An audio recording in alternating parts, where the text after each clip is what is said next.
Hi guys, in this tutorial we're actually going to look at how to actually find the maximum between three given integers. And the basic algorithm that we'll use is we'll check to see if a is greater than b. If a is greater than b, then the next step we are going to check is if a is greater than c. And if that's the case, we're going to return a.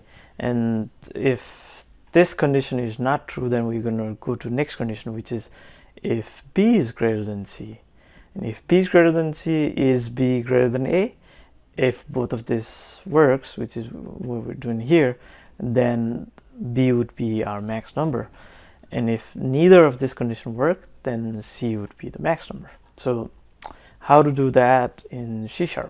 So actually, let's see here. Actually, I've already coded section of it, and I'll basically walk through. So basically what I did was we already have a main function here, and this is a test that I'm writing, which we don't need. So basically static int max checker, and then we passed in three integers, right? And then I did the same thing. If a is greater than b, then let's start a new condition that we want to check. If it's already true, then we're going to check for if a is greater than c, and also if a is equals to c. If that's the case, then a would be our max number, right? So we just return a. If this condition doesn't work, then we're going to check for another condition, which is b is greater than c. If b is greater than c, then we want to go deeper. Is b greater than a? If b is greater than a, and we already have b is greater than c, then b's got to be the number. And if neither of this condition is true, then c gotta be our max number.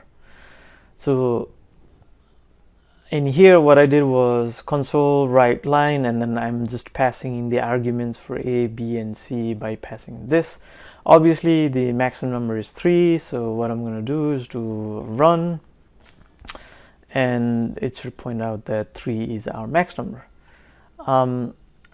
But there is actually a better way to simplify this. And the another approach is actually assuming that, let me bring this my note here.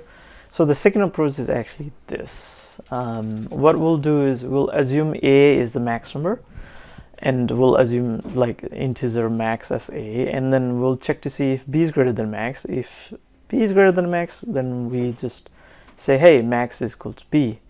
And if this doesn't work, then we're going to check for c. And if c is greater than max, then max equals to c. And at the end, instead of returning the individual a, b, and c, we just return max, which is more efficient and also easier to read. So let's code that in a C#. So I'm going to remove this section of code that I already have here.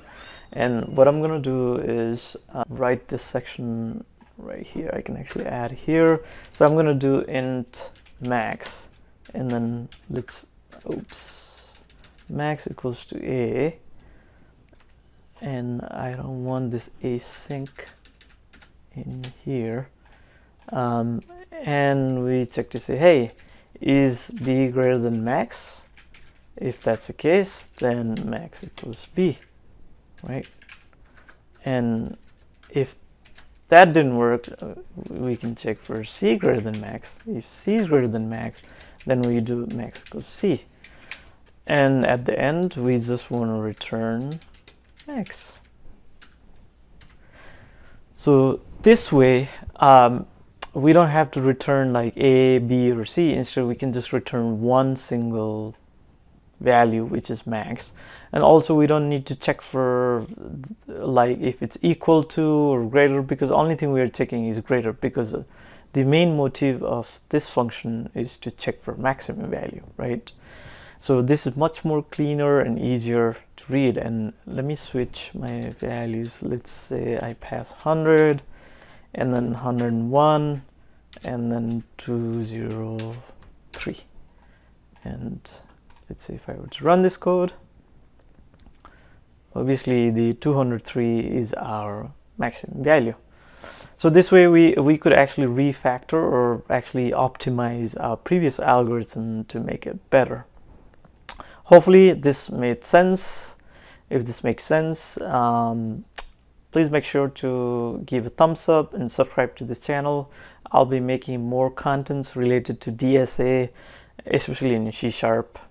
I'll see you in the next video.